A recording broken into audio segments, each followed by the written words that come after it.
When the sky darkened and the thunder roared over the racetracks, there was a single man who smiled in silence. While the other drivers feared every drop, he seemed to talk to the storm. It was as if the wet track was his home, and the water that covered the asphalt, a blessing. Ayrton Senna did not just drive in the rain, he danced with it. For him, the rain was not an obstacle, it was an opportunity. This is how the world came to know the King of Rain. Since his karting days, Ayrton showed an abnormal talent on wet tracks. His competitors slipped, but he glided with mastery, as if there was a self-gravity around him. His father Milton noticed that his son had something special when the sky turned gray. Senna not only controlled the kart, he made it dance between puddles. It was a silent, precise, and instinctive dance. The rain that scared others calmed the boy. Ayrton said he loved the smell of the wet track. It was an invitation to a challenge, not to fear. While others complained about the bad weather, he saw his chance to shine there. Since he was a child, he associated rain with being a protagonist. His first karting victory on a wet track marked his memory. Something beyond the driver was born there. The legend was born. Senna's relationship with the rain was visceral. It was not a matter of tires or the car. It was soul. He saw where no one else saw. He understood the limit between control and chaos. And more than that, he flirted with that limit with confidence. Since his childhood training, he knew that if he ever reached Formula One, it would be in the rain that he would leave his mark. And he did. What no one expected was that that shy boy would become the nightmare of world champions. It just had to rain, and everyone knew. Senna would come, and he would come fast. His fame was built on wet asphalt, without mercy and without hesitation. He did not just dominate the car, he dominated fear. There, still at the beginning of his career, he began to understand something that few understand. Rain is not an obstacle. It is a filter. It separates the brave from the common, and Senna never accepted being common. Monaco, 1984. The sky was pouring down. The world of Formula One watched a GP marked by uncertainties. The track, narrow and treacherous, seemed impassable for any driver. But Senna, racing for a small team, defied logic. He started in 13th. When he crossed the line on lap 31, he was already in second, right behind Alain Prost. With an inferior car, Ayrton made impossible overtakes. Every corner was a spectacle. The spray of water behind his car seemed like a signature on the city's wet canvas. The cameras had difficulty keeping up with him. The radio of other teams screamed in panic. Senna is coming. He was an uncontrollable natural force. The race was stopped before the end. Officially, Senna did not win, but whoever saw that Sunday never forgot. He made the impossible seem routine. The world realized there that something extraordinary had been born.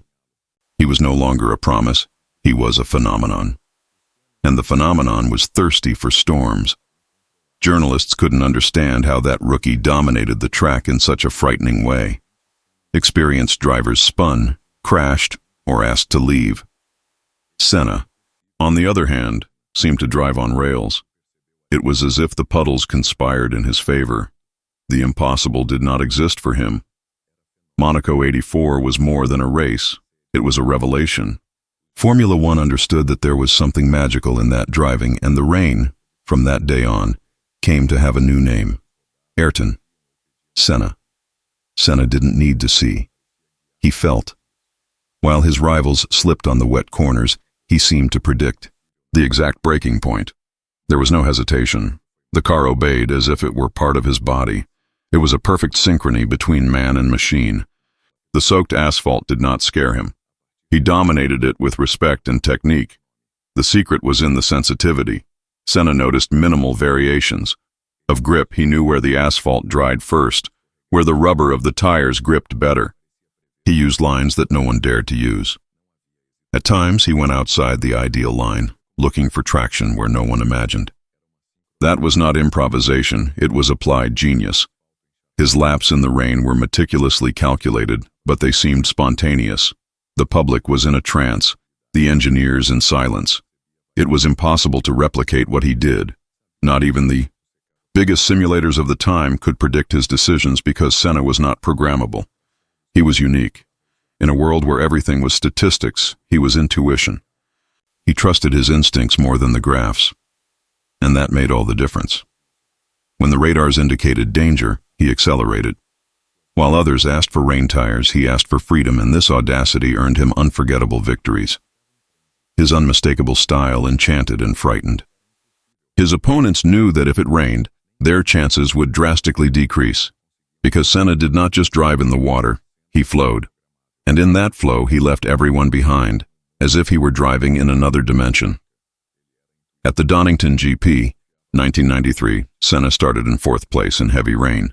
In less than a minute, he was already leading. It was one of the greatest individual exhibitions in the history of Formula One.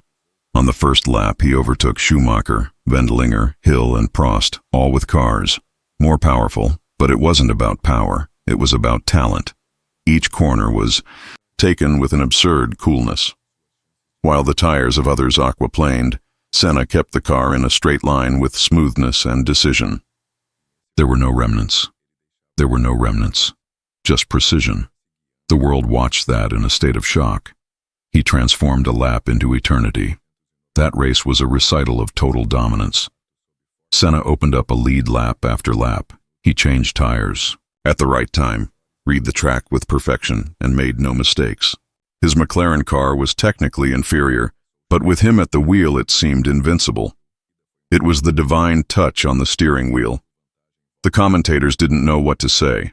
One of them declared, "Today Senna drove like a rain god," and that's what it was, a driver in a state of grace. No one else on that track had the slightest chance. It was as if he was competing alone in a separate category. Donington went down in history as the most perfect interpretation of the rain, and Senna was the author of that masterpiece. Even those who don't like Formula One revere that exhibition, because on that day, in the face of the storm, he not only won, he reigned. Rain used to be feared, but with Senna it was different. Opponents started to fear the weather forecast. When the cloud approached, the strategies changed. If Senna was on the grid, rain was synonymous with imminent defeat. He was the unpredictable factor that nullified any favoritism. The team bosses whispered on the radios, "It's starting to rain and Senna is smiling." And he was. It was visible. There was something in the sparkle of his eyes that only lit up under the storm. What took the confidence out of others gave him emotional fuel. The rain empowered. Many drivers publicly admitted that they felt small in front of him in those conditions. It didn't matter the pole, the engine, the team. It just had to rain for the legend to manifest. It was a psychological dominance. The track already started unbalanced in favor of the Brazilian, and that was devastating. More than winning, Senna commanded respect. His car could be weaker, but his will was greater. He forced errors from others without even attacking them directly. He just had to appear in the rearview mirror and the chaos would begin. He was the supreme predator of wet tracks, a true master of mental warfare. He knew that, but he never boasted. He always attributed everything to work, faith, and love for what he did. His ego was always below his dedication, and that made everything even more beautiful. Senna did not say he was the best, he just proved it. While the public's eye saw spectacle, Senna saw calculation. At each corner he decided between risking or conserving. He watched the splashes, felt the sound of the tires, noticed the smell of oil mixed with water. His sensitivity was a sixth sense, almost mystical. He didn't react, he anticipated. It was common to see him deviating from traditional trails and going off the line where there was more grip. His engineers were surprised by his reading of the track. While everyone followed the ideal line, Senna created a new one. The track was the same battlefield, but he played with another map. In the pits, silence dominated. No one questioned his choices. He was a leader by performance and not by imposition. He inspired confidence even in the most risky moments, and even when he made mistakes, he learned faster than anyone else. His technical feedback was direct, precise, unquestionable. The combination of faith and science made him a phenomenon. It was not only a spiritual gift, It was also study, focus, obsession with details. He reviewed videos, trained every decision, every weather scenario. The rain was no longer a surprise. It was an environment he had studied with love and total dedication. Thus, Ayrton Senna created a new manual for driving in the rain, a code that no one was able to fully decipher. Because there was something in that style that could not be taught. It could be admired, copied, but never equaled.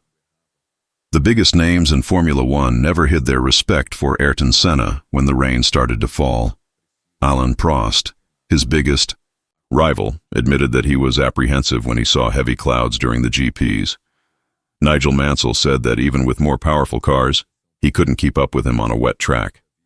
The fear was visible. The engineers of the other teams said that Senna was unpredictable in the rain, but the correct term was unbeatable. It was as if he took advantage of every drop that fell on the asphalt, and the most impressive thing, without making mistakes, his line seemed hand-painted, while others struggled to survive. He didn't need to intimidate anyone with words. It was enough to line up on the grid and watch the weather change.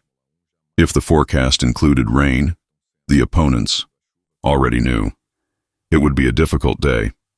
The chances of victory shrank, confidence melted. It was almost psychological. His presence redefined the strategy of others. During interviews, Senna rarely boasted. He preferred to talk about the presence of God, about the feeling of peace that the rain brought him. While others saw danger, he saw clarity. In the water, he found his temple, and every wet race became an act of faith, an act of total dedication. The respect came not only from the victories, but from the way he drove. Elegance, courage, precision. It was a dance with the storm, and everyone knew. On that soaked track there was only one maestro. The others tried to follow the music, but Senna was already playing the final note. On the fateful weekend of Imola, in 1994, the rain did not fall, but many believe that if it had rained, history could have been different. The dry track was more predictable, more controlled by the engineers. In the rain, Senna had the surprise factor on his side. It was his natural environment. Throughout his career, he showed that the cloudy skies were his blessing. That's why many fans missed the rain that day. As if an invisible protection was missing, as if something was out of place. The atmosphere was strange, and the world felt it. It felt that something was about to happen. Senna died on a sunny Sunday, but it was the rain that cried for him in the following days. In São Paulo, at the wake, the sky poured down. An unexpected storm took over the city.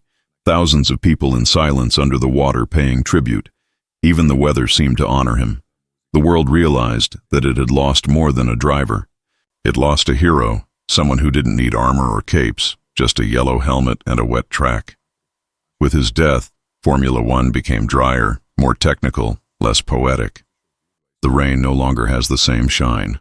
Since then, every time it rains at a Grand Prix, commentators repeat, if Senna were here, because the rain, even in his absence, carries his signature, it still looks for him in the corners, in the pits, in the rearview mirrors. But he is no longer there. He is now the rain itself. Decades after his departure, Ayrton Senna continues to be studied by drivers from all over the world. His videos on wet tracks are analyzed in detail. Every movement, every line, every braking. He created a new way of driving, a new gospel for those who seek excellence. Driving instructors show their GPs as the ultimate example of emotional control. He did not only dominate the car, he dominated himself. Serenity and chaos was his trademark. There was no despair or hastiness, just absolute focus, and this control inspired generations. The Ayrton Senna Institute, created after his death, also carries this legacy. The idea that even under storms it is possible to win, that adversity can be a school. That talent is revealed in the worst conditions. Senna became a symbol not only of the sport, but of overcoming. In popular culture, his name is synonymous with bravery, not only in Brazil, but all over the world. T-shirts, documentaries, tributes. His image eternalized in the curves of the racetracks. And when the water covers the asphalt, it's impossible not to remember him. Senna became a myth, an archetype of the hero in the rain. What he left us goes far beyond numbers or trophies. It is a collective memory, a deep feeling, a certainty. As long as there is rain in a race, there will be Ayrton Senna in the memory of all, because rain was never just water again. After him, it became a living memory. Ayrton Senna was more than a driver. He was an event, a phenomenon that appeared with full force whenever the sky closed.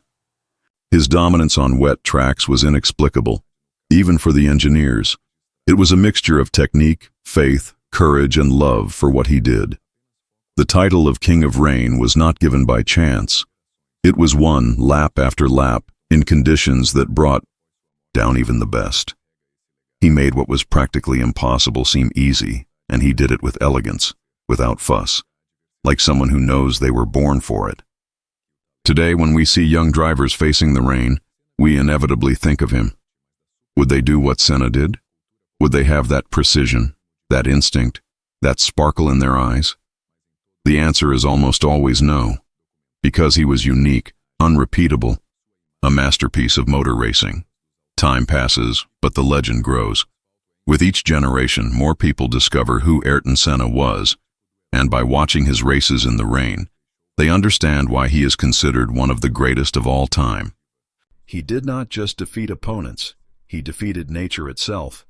That's why we can say without fear, when the rain falls, Senna will be there, invisible but present, smiling under the yellow helmet, pushing hard, fast as lightning. Because the throne of the storm still has an owner, and his name is Ayrton Senna, the eternal king of rain.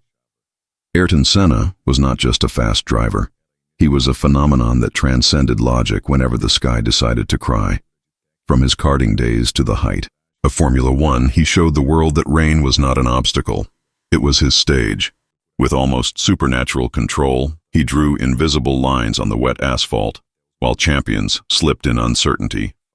In Monaco, '84, the myth was born. In Donington, '93, the rain was consolidated. The engineers didn't explain. The rivals feared.